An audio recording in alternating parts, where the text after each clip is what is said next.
One of the things that I really like about graphic design, and especially image making, is that there are a number of techniques for you to investigate. It's almost limitless, and it can be really exciting as a designer to be able to experiment and come up with new ways of working and new ways of making images. There are literally hundreds of ways to make an image, and these range from ways that are very time consuming and very meticulous to ways that are very fast and easy and experimental. I'm really interested in the idea of creative, inventive making. Right now there's a million images online. Pretty much anything that you want is out there, and a pretty good image of almost anything that you can imagine. So what's going to make your images different? What's going to make them compelling? You could spend a lot of time meticulously making an image, or you could create a process that's much more inventive, one that's going to generate images that perhaps aren't already out there, that nobody has seen before. I would encourage you to try making in a lot of different ways. Try different techniques and different processes, whether that's things that are digital and on the computer, or whether it's things that are done by hand, or a mix of the two of them.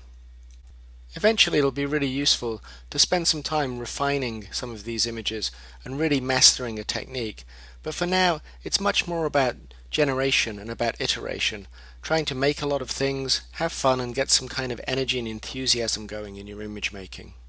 So with most of these image making techniques we're going to look at, we're really interested in your process rather than creating a perfect image at the end of the day. So how do you get started? I would say just dive in, just start making images with any materials that you have at hand. Don't worry about your images being good or bad or very finished or not.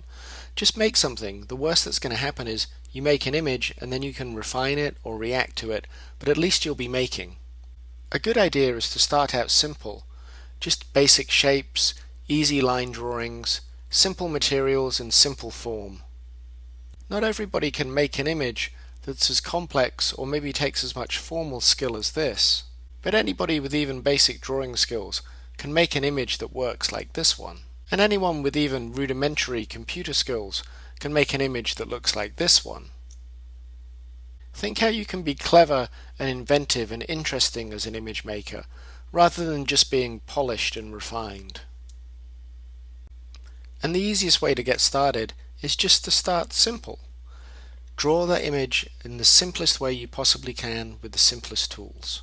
So here you can see the image of the apple is reduced to a single circular form and with a stalk and a leaf, and the color plays a very important signifying role for us to recognize it as an apple.